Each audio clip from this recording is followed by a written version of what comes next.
로마의 압제하에서 믿음의 식구들에게 구체적으로 천국의 모습을 알려준 것은 이곳이 지금 처음입니다.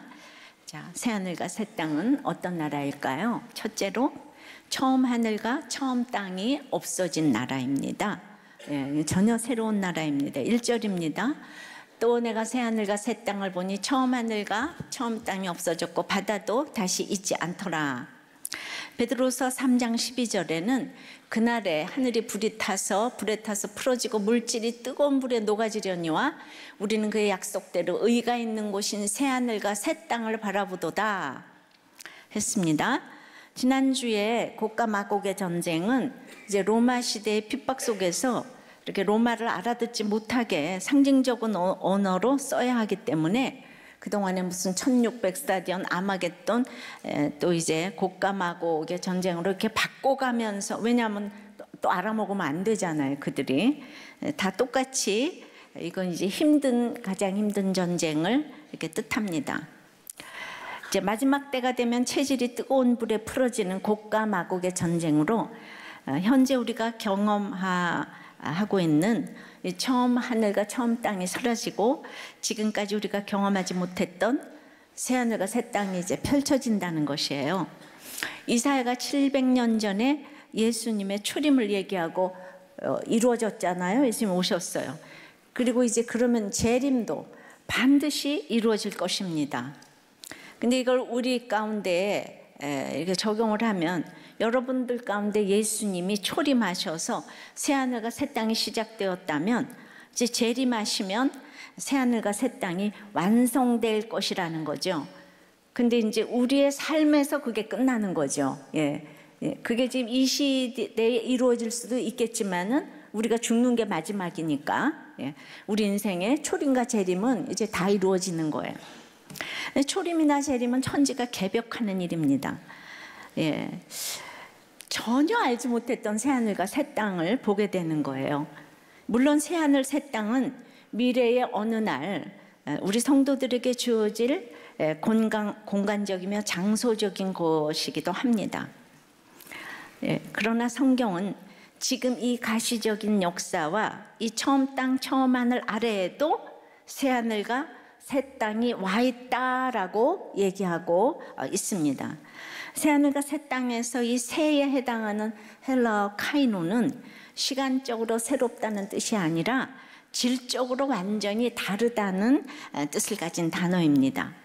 처음 하늘과 처음 땅이 범죄한 인간들로 인해 오염되고 파괴되었기에 이것을 불러 태우시고 지금 우리가 보고 있는 세상과는 완전히 다른 새하늘과 새 땅을 지으신다는 것입니다.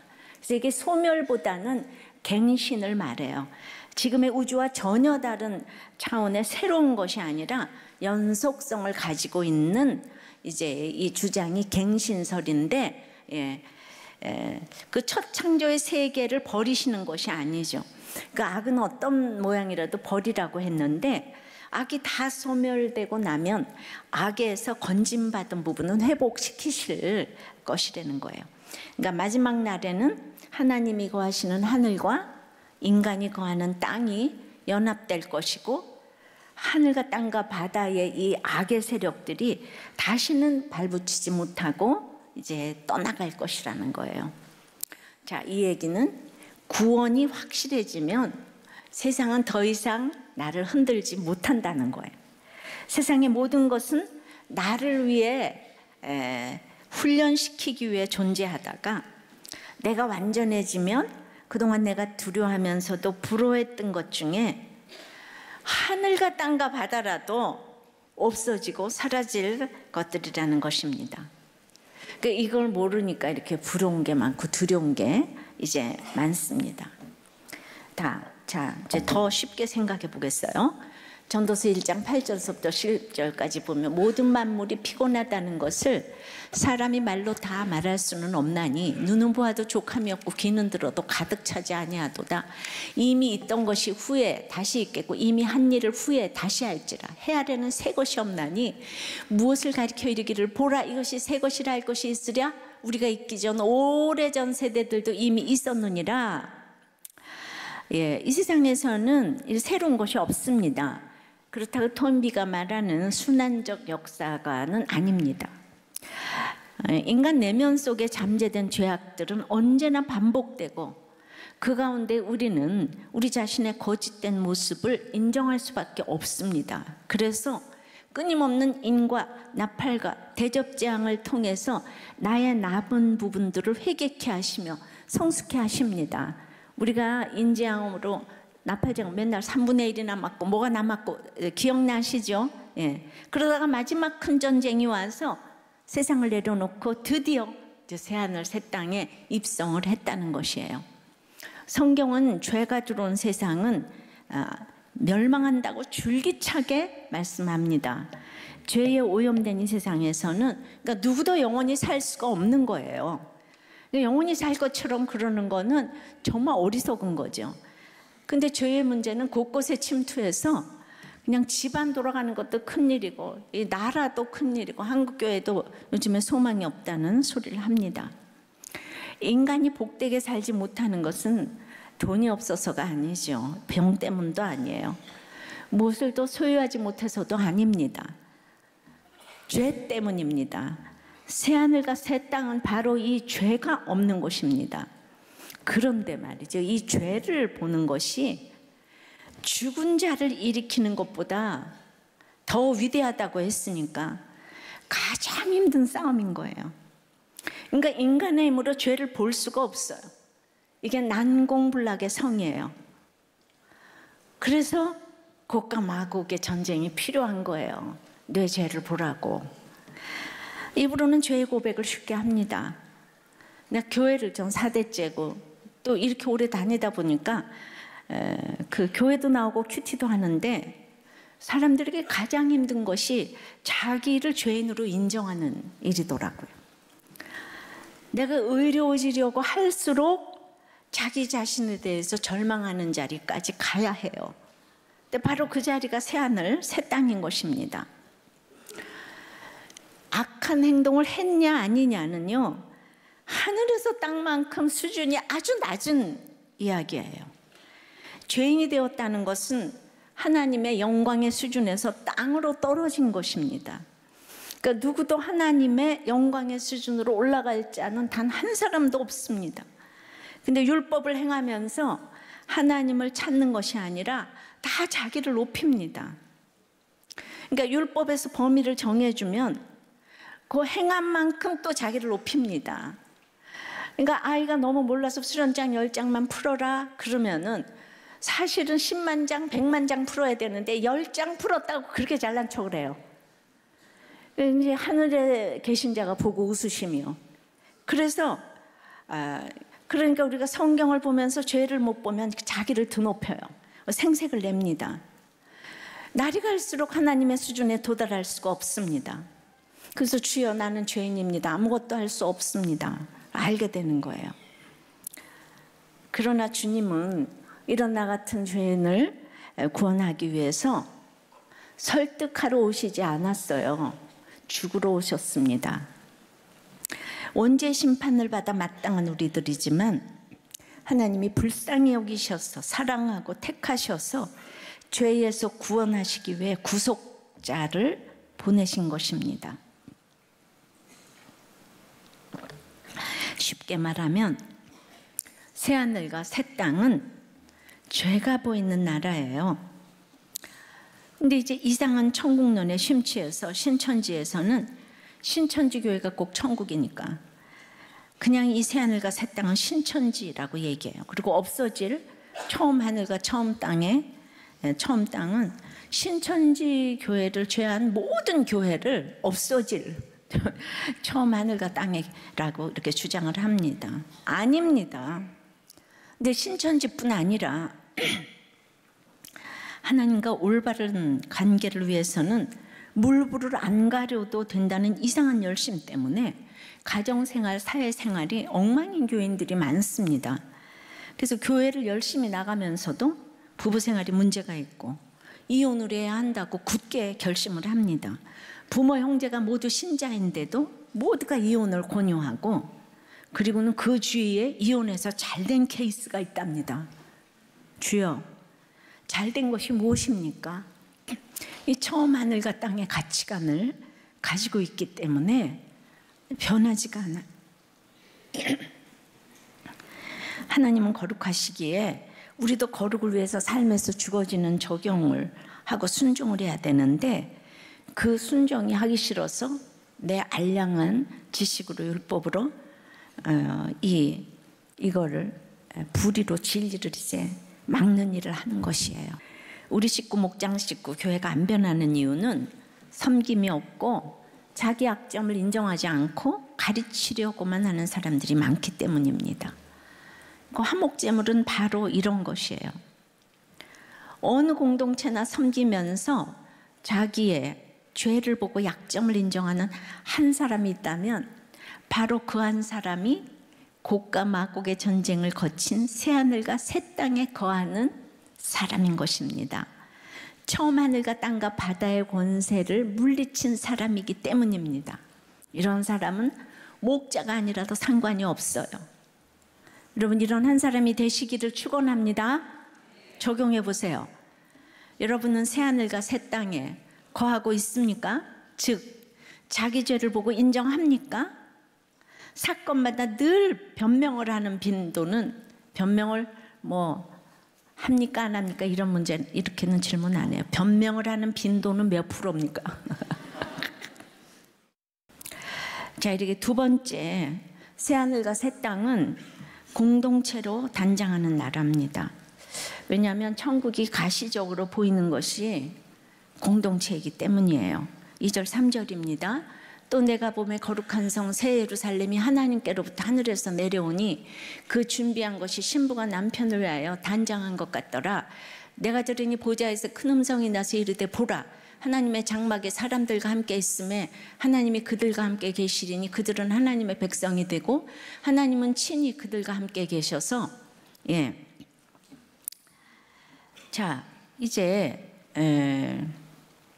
새하늘과 새 땅의 공동체는 이제 특징이 있는데요. 이제 말씀 공동체고 삶 공동체예요. 자, 첫째로 같은 말씀을 보거든요. 말씀 공동체입니다.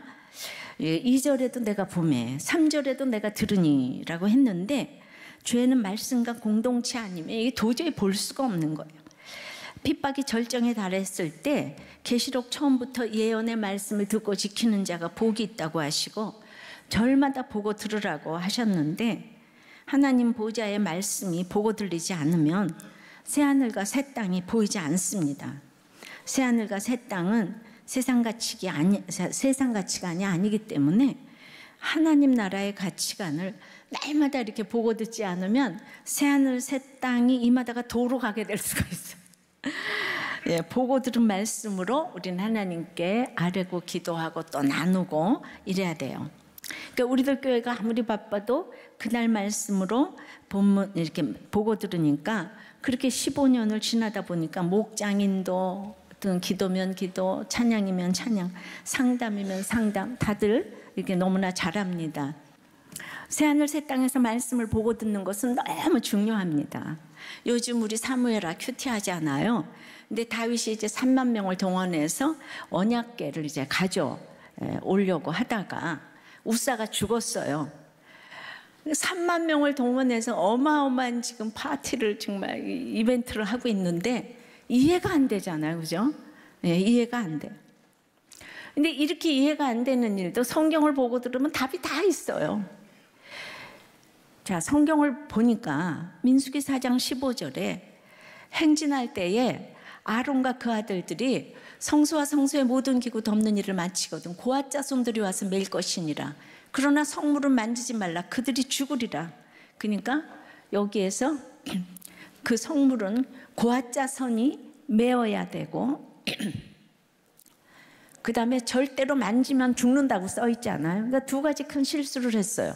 매지 않고 수레에 실어온 데다가 흔들리니까 만졌잖아요.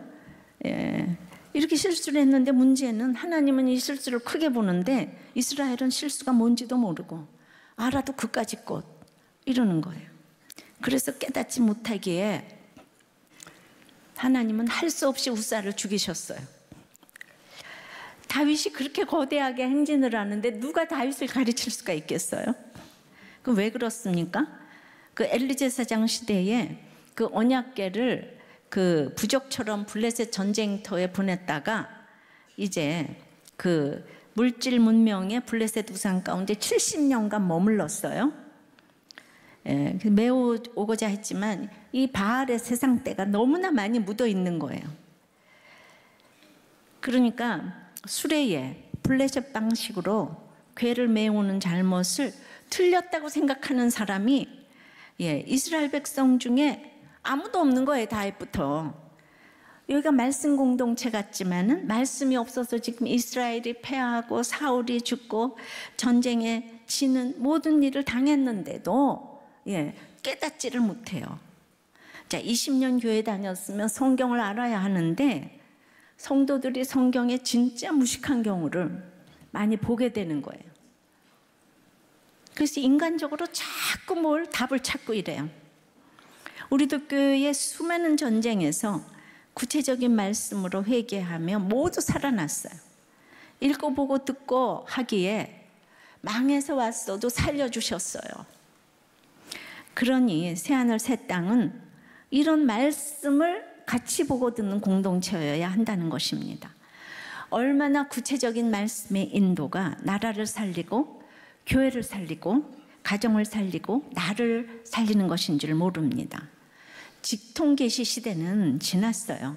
이 특별계시인 성경에서 모든 것을 보고 들을 수가 있습니다. 화려하지 않아도 거창한 이벤트를 하지 않아도 말씀 때문에 성경의 토시 하나를 귀하게 여기는 것을 기뻐하십니다. 치열하게 말씀을 듣고 가는 것이 이제 어리석어 보이지만 그렇게 성령님의 의도를 무시하지 않고 갈 때 큰 일도 감당할 수 있습니다. 대충은 없습니다. 거의 합격은 없듯이 반드시 합격하려고 하면 작고 소소한 일에 말씀대로 원칙을 지켜야 합니다. 그래서 하나님은 부족해도 저 같은 사람 모델로 세웠어요. 내가 집에서 살림이나 하다가 큐티밖에 한 게 없는데 그거 하나 열심히 했더니 지금 이런 큰 교회가 웬일입니까? 그죠? 작은 일에 말씀대로 지키면 이렇게 이 큰 교회도 하게 하시는 거예요. 저는 교회를 할 사람이 아니잖아요. 아무리 봐도. 정말 생각해 보세요. 대한민국에 어떻게 저 같은 사람이 심장부에 이렇게 세웠는지. 적용해 보세요. 여러분은 일일이 말씀의 인도를 받습니까? 대충 받습니까? 어린아이처럼 날마다 말씀의 인도를 이제 받는 습관을 가지셔야 합니다. 두 번째는 이제 말씀 공동체가 첫 번째고 두 번째는 하나님이 함께 하시는 삶 공동체예요. 2절에서 이 새 예루살렘이 하나님께로부터 하늘에서 내려왔다고 이렇게 증거를 하고 있습니다. 그래서 2절 3절에 보면 또 내가 보매 거룩한 성 새 예루살렘이 하나님께로부터 하늘에서 내려오니 그 준비한 것이 신부가 남편을 위하여 단장한 것 같더라. 내가 들으니 보좌에서 큰 음성이 나서 이르되 보라 하나님의 장막이 사람들과 함께 있으며 하나님이 그들과 함께 계시리니 그들은 하나님의 백성이 되고 하나님은 친히 그들과 함께 계셔서. 자, 언제가 처음 하늘과 땅이 다시 있지 않게 될 때인가 하면요, 거룩한 성 새 예루살렘이 하나님께로부터 이제 내려올 때라고 해요. 이 거룩한 성 새 예루살렘은 아주 주님과 함께하는 새로운 공동체입니다. 교회는 지상에 있으면서 동시에 하늘에 있죠. 종말론적 축복과 임재를 미리 경험하고 있는 곳은 이 세상에 교회 공동체밖에 없습니다. 말씀을 보고 들어야 하는 이유는 이 공동체로 같이 누리기까지입니다. 구원은 나 혼자가 아닙니다. 개인 구원이지만 공동체로 같이 누리기까지 이 세상에 처음 하늘과 바다가 없어지지 않습니다. 같이 말씀이 왕노릇하는 예수 공동체에 있다 보니까 진짜 두려움, 부러움 없어졌어요. 그래서 환경이 안 변해도 우리가 기쁘게 살아가는 것입니다. 이제 신부의 아름다움은 신부가 예쁘게 꾸민 화장술에 있는 것이 아니고요. 오직 보아줄 낭군이 있기 때문이잖아요. 근데 하나님 나라는 그래서 환경의 문제가 아니라 이 관계의 문제인 거예요. 장소의 개념이 아니고 죄를 고백하고 주님과 함께 장막에서 살아가는 것이 새하늘 새 땅에 이 함께하는 축복인 것입니다. 즉 주님이 계신 곳이 하나님 나라인 것이죠. 그들과 함께라는 말이 지금 3번이나 나오는데 마태복음 1장 23절에 하나님이 함께 하시겠다는 그 임마누엘의 약속이 완전하게 성취되었다는 거예요. 진짜 함께의 축복은 너무나도 큰 거예요. 예. 근데 이 교회 공동체에 들어오지 않는 사람이 함께의 축복을 받지 못하고요. 특별히 한국 사람이 함께의 축복을 받지 못하고 있어요. 그래서 다 이기려고 하니까 남의 고통은 아랑곳 없이 이게 자기 욕심만 채우려고 들고, 그래서 결국은 이 처음 하늘과 땅은 다 없어질 거니까 살아남지 못하게 되죠. 근데 제가 6년 전에 제가 이 예를 들었죠. 영국의 옥스퍼드 대학의 데이비드 콜먼 교수가 한국이 현 출산율을 유지하면 300년 후에 인구 감소로 아주 나라가 없어지는 첫 국가가 될 것이라고 예상을 했어요, 이분이. 근데 6년 전에 그랬는데 요즘에 우리가 인구 감소율 1인 거 아시죠? 이 일이 진짜 이루어지고 있는 거는 우리 한국 사람들의 그 이기심과 이기려고 하는 거, 자기밖에 모르는 거, 이게 이르기 때문인 거예요. 근데 공동생활을 하는 동물은 이제 혼자 살 수 있다면 뭐 애초부터 무리를 짓지 않았겠지만은 서로가 서로를 필요하기 때문에 이제 협력해야 생존할 수 있기 때문에 공동생활을 합니다. 그럼 상대의 입장을 이해하는 능력이 이제 필요하죠, 공동생활을 하려면. 그래서 동물학자인 프란스 드발은 이런 사회적 본능에서 도덕이 시작되었다고 하잖아요. 예, 그러니까 무리를 짓고 그 안에서 생존하기 위해서는 일정한 규칙이 이제 필요하기 때문이잖아요, 그죠? 아까 우리 목자님 간증한 것도 이 사람은 혼자서는 이렇게 뭐 정말 그 동물하고도 살지만 그런 규칙이 싫은 거예요. 예. 그러니까 이제 그 동물 세계에서도 이런 이제 공동체 정신이 필요해야지 서로 상부상조하잖아요. 그러니까 남을 돕거나 배려하는 것은요, 이제 동물이나 인간 세상에서 고귀한 무슨 이타심의 발로라는 것보다는 자신이 살아남고 남들 속에서 평온하게 지내기 위한 방편인 거예요. 예. 그러니까 인간 사회에서 이렇다면 하나님 나라는 말할 것도 없이 상대방을 배려하는 게 특징인데, 그러니까 그 죄를 모르면서 남을 배려하는 거는 그것 또한 죄이기 때문에 뭐 점수를 줄 게 없어요, 사실은. 하나님 없이 하는 모든 것들은 자기를 위해서 배려하는 거예요. 남을 위한 게 아니고 자기를 위해서 참는 거, 다 자신이 살아남기 위해서. 그러니까 우리는 하나님이 없이는 이것도 저것도 다 헛된 거죠. 이 하늘과 땅과 바다가 얼마나 대단한데 그것도 없어질 거라 그러는데 나의 알량한 그 착함이 무슨 또 유익을 가져오겠어요. 그러니까 이 얘기를 누가 알아듣겠냐 이 말이죠. 그러나 새 예루살렘의 건설자는 오직 하나님이시라는 거예요. 이게 이 은혜를 깨닫는 것이 이것이 신부인 우리 성도가 신랑 되신 남편을 위하여 하는 최고의 단장인 거예요. 베드로전서 3장 3절에서 4절을 보면 너희의 단장은 머리를 꾸미고 금을 차고 아름다운 옷을 입는 외모로 하지 말고 오직 마음에 숨은 사람을 온유하고 안정한 심령에 썩지 아니할 것으로 하라. 이는 하나님 앞에 값진 것이니라. 그러니까 내가 하나님의 은혜로 공동체를 위해 준비되는 것이 온유하고 안정한 마음에 썩지 아니할 것으로 이게 단장하는 거죠. 그런 마음으로 다른 사람을 살리고 가다. 예. 이제 이렇게 가야 하는데 그 형제끼리 화목한 것을 부모는 가장 이제 기뻐하듯이 값주고 사신 교회 공동체 안에서 이렇게 서로 잘 지내는 것은 이제 천국이 가시적으로 보여지는 것을 의미하고 주님께 최고의 단장이 되는 거예요. 그러니까 여러분들이 잘 지내고 목장에서 잘 지내고 하면은 그것이 제가 제일 기뻐하는 거예요. 정말 여러분들이 최고의 단장을 저한테 보여주는 거예요. 이렇게 아름답게 단장을 했기 때문에 서로의 음성을 하나님의 음성으로 듣기에 역사가 일어나는 새하늘 새 땅에 살고 있는 것입니다. 온유하고 안정한 심령은요, 그게 뭐겠어요? 기다림이 최고의 덕목인 거예요. 그러니까 공동체에서 이 기다려주는 것만큼 단장이 없어요. 이것이 하나님 앞에 값진 것입니다. 세 번째는 씻겨주실 눈물이 있는 나라입니다. 모든 눈물을 그 눈에서 닦아주시니 다시는 사망이 없고 애통하는 것이나 곡하는 것이나 아픈 것이 다시 있지 아니하리니 처음 것들이 다 지나갔음이로라.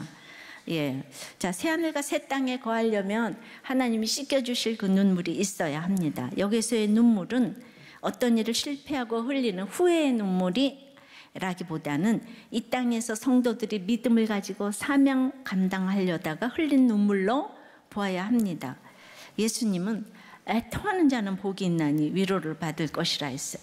시편 126편에서는 눈물을 흘리며 씨를 뿌리는 자는 기쁨으로 거두리라. 또 예레미야는 눈물의 선지자라고 했어요. 저보고 눈물 흘리다고 이렇게 여자가 돼서 눈물 흘린다, 이따운 얘기는 로마 황제들이 하는 얘기. 이 땅에서 우리가 믿음을 지키고 사명을 감당하면서 흘려야 하는 눈물이 있습니다. 근데 새 예루살렘에 들어가게 되면 이 눈물을 친히 씻겨주신다는 거죠. 성경은 우리가 누릴 영광에 대해서보다는 십자가 고난을 더 크게 얘기를 합니다. 우리가 연약하기 때문에 영광에 대해서만 얘기를 하면요, 이 땅에서 고난을 견디기가 힘들어요. 다 새하늘 새 땅 영광만 얘기하면은 다 죽어서 천국 가고 싶지 뭐 이 땅에서 오래 살고 싶겠어요? 구달 박사가 너무 부러워요, 그죠? 인간적으로는 부럽죠. 그것처럼 부러운 게 어디 있어요? 고통 없이 이렇게 죽는데. 공부를 열심히 하는 훈련으로 좋은 대학에 가라고 하시는데 그 십자가 없이 좋은 대학의 영광만 누리려고 이제 한다면은 이제 되겠습니까? 나중에 누릴 영광은 지금부터 몰라도 돼요. 예. 그래서 눈물과 사망과 아픔과 애통한 것 때문에 우리는 새하늘과 새 땅을 봐야 하는데, 아이들이 대학에 떨어져서 돈이 없어져서 이 분하고 원통에서 우는 눈물은 안 씻겨주십니다. 그것 때문에 하나님께 나가야 합니다. 예, 여러분은 씻겨주실 눈물이 있는 인생을 살고 계십니까? 예, 눈물이 없어요. 여러분들은 안구건조증에 걸렸어요. 왜 이렇게 예, 눈물을 안 흘리세요? 다윗의 눈물을 생각해 봤어요, 이번 주에. 우리야 한 사람쯤 사실은 재앙으로서는 죽일 수 있죠. 왕인데, 통일왕국의 왕인데. 우리야는 그렇게 죽는 것이 너무 상이고 축복이었던 것 같아요. 근데 하나님은 다윗을 살리셔가지고 천배만배 벌을 주셨어요. 왜냐하면 인간의 죄성을 보여야 하기 때문이죠. 우리 모두 우리와 같지 않아요. 우리는 다윗과 같은 성정을 가졌기 때문에 다윗을 모델로 삼으셨습니다. 그래서 나단에게 책망을 받은 후 회개한 다윗은 시편에 6편 6절에 내가 탄식함으로 피곤하여 밤마다 눈물로 내 침상을 띄우며 내 요를 적시나이다. 예, 막 하도 울어서 침대가 둥둥 떠다닌답니다. 이렇게 진짜 평강은 내 죄에 대해서 인정하고 나서입니다. 또 51편 7절의 시편에 우술초로 나를 정결케 하소서 내가 정하리이다. 나의 죄를 씻어주소서 내가 눈보다 희리이다. 그러니까 문둥병자를 치료할 때만 쓰는 우술초로 다스려 달라고 해요. 그러니까 어떤 환경에서도 이런 죄 고백이 나와야 합니다. 다윗이 나단의 경고로 분수령적인 회개를 해서 새하늘 새 땅에 입성했어요. 이번 주일에 봤잖아요. 그런데 천국 갈 때까지 우리는 눈물이 마를 날이 없던 것을 기억을 합니다. 바로 이것이에요. 새하늘 새 땅이 이미 이르렀으나 아직 이르지 못한 새하늘 새 땅의 모습이 있는 거죠. 그런데 내가 죽을 때까지 그걸 이루다 가는 거예요. 그리고 이제 죽어서도 주님 재림하실 때 완전히 나의 눈물을 씻겨 주실 것입니다. 그러니까 예수 믿으면 됐지 왜 자꾸 울어? 예, 끝까지 우리는 새하늘 새 땅은 죄를 보는 나라라고 했습니다. 그래서 어떤 식으로든지 죄는 보게 돼 있어요. 나는 이만큼 죄 봤으니까 이제 죄 없다, 그렇게 말할 사람은 아무도 없는 것 다윗을 보고 우리는 이제 알 수가 있습니다. 자, 여러분은 적용해 보세요. 여러분은 눈물을 흘리십니까? 아닙니까? 지금까지 눈물 몇 번 흘려봤어요. 예. 그리고 이제 흘린다면 무엇 때문에 흘립니까? 억울해서 흘립니까? 내 죄 때문에 흘립니까? 생각해 보세요. 어저께 판교 휴페이에 초등부 4학년 아이가 간증을 했어요. 저는 교회를 섬기던 아빠와 엄마 사이에 태어나 모태신앙으로 늘 교회에서 생활하며 살았습니다. 그 7살 때까지 즐겁게 교회를 다녔는데 그 교회에서 엄마와 다른 남자 집사님이 가깝게 지내면서 엄마와 아빠가 자주 싸우기 시작했습니다. 몇 시간씩 방에서 싸울 때면 저는 거실에서 싸움이 멈추기를 기다리다 잠이 들곤 했습니다. 그래도 엄마는 늘 저를 사랑해 주었기 때문에 엄마가 없다는 생각은 한 번도 하지 않았습니다. 하루는 아빠가 엄마를 집에서 쫓아내서 엄마가 형과 저를 안아주고 집을 나갔는데, 그렇게 아빠와 형과 제가 엄마 없이 살다가 어느 날 아빠가 형과 저를 데리고 우리들 교회로 예배를 드리기 시작했습니다. 그러던 중 엄마가 아빠에게 쫓겨난 지 2달 정도 지나 다시 집에 들어왔지만은 늘 엄마와 아빠가 싸울까 봐 두려웠고 또 엄마가 다시 나가게 될까 봐 걱정이 되었습니다. 이제 엄마는 다시 돌아와 같이 예배를 드리러 다녔는데 또다시 엄마와 아빠가 심하게 다투는 것 같더니 어느 날 엄마가 사라졌습니다. 엄마가 나를 버리고 간 것 같아서 너무 슬펐습니다. 그래도 엄마가 너무 보고 싶었는데 아빠가 슬퍼할까 봐 아빠에게는 그런 말을 할 수 없어서 하나님께만 엄마가 보고 싶다고 했습니다. 엄마가 사라지고 난 뒤부터 아빠랑 형아 그리고 저는 매일 밤마다 같이 큐티 나눔을 하면서 엄마가 어디에 있든지 구원받게 해달라고 기도했고, 저는 아빠 몰래 엄마가 집으로 돌아오게 해달라고 기도했습니다. 그러자 하나님께서 저희 기도에 응답을 해주셔서 엄마가 1년 만에 집에 돌아오게 되었습니다. 그 후에 엄마 아빠는 매일 큐티를 하고 교회와 목장을 열심히 다니면서 사이도 좋아지고 싸우는 일도 없어졌습니다. 그래서 이제는 엄마 아빠가 싸우는 일은 없을 것이라고 생각하니까 큐티도 하기 싫고 기도도 하지 않는 날이 많아졌습니다. 그런데 얼마 전에 아빠와 엄마가 또다시 심하게 싸우는 일이 있었습니다. 저는 또 엄마가 집을 나갈까 봐 두려웠습니다. 하나님께서 저희 기도를 들어주셔서 엄마가 집에 돌아오게 해주셨는데도 저는 그 옛날 생각에 또 두렵고 슬펐습니다. 다윗이 왕이 되었지만 내가 오늘 약하다고 한 것처럼 저도 하나님의 은혜를 경험했지만 두려워하는 약한 존재라는 것을 깨달았습니다. 다윗이 하나님을 의지하며 기도한 것처럼 저도 엄마 아빠가 싸우더라도 두려워하지 않고 매일 큐티하며 하나님께 기도하며 살고 싶습니다. 할렐루야. 이게 다 같은 본문으로 지금 큐티를 하니까 가능한 얘기잖아요. 그죠? 이 아이보다 교회를 더 사모하는 아이가 있을까요? 여러분들이 이 세상 처음 하늘과 땅의 가치관으로 이런 집은 틀렸고 저런 집은 맞고 이런 거 이 세상에 없다는 거예요. 예배가 사모되는 게 최고인데 그냥 어떤 아이보다 교회를 사모하고 이 약한 엄마를 너무 사랑하는 걸 봐요. 그런데 우리는 잘난 엄마 다 사랑하지 않잖아요. 그죠? 다들 삐뚤어졌잖아요. 근데 이 그냥 봐요. 아무리 뭐 어쩌고 저쩌고 해도 애들은 엄마밖에 모르잖아요. 자기 아빠밖에 모르잖아요. 날마다 기도했대잖아요. 그래서 정말 이혼은 하시면 이제 안 되는 거예요. 그런데 문제가 없는 게 문제고 문제가 있는 게 문제가 아닌 거죠. 잘 들어요? 그러니까 문제가 있으니까 이 집에 문제가 없어졌어요. 영적인 문제가. 그래가지고 지금은 다 부부가 목자를 하고 이 곡과 마곡의 전쟁이었지만 온 가족이 예배가 회복돼가지고 지금 새하늘과 새 땅을 다 누린다고 생각을 합니다. 모두가 나와서 이렇게 간증을 하셨는데 그냥 이렇게 되니까 이렇게 이런 일이 생기면 다 교회를 떠나지 않아요?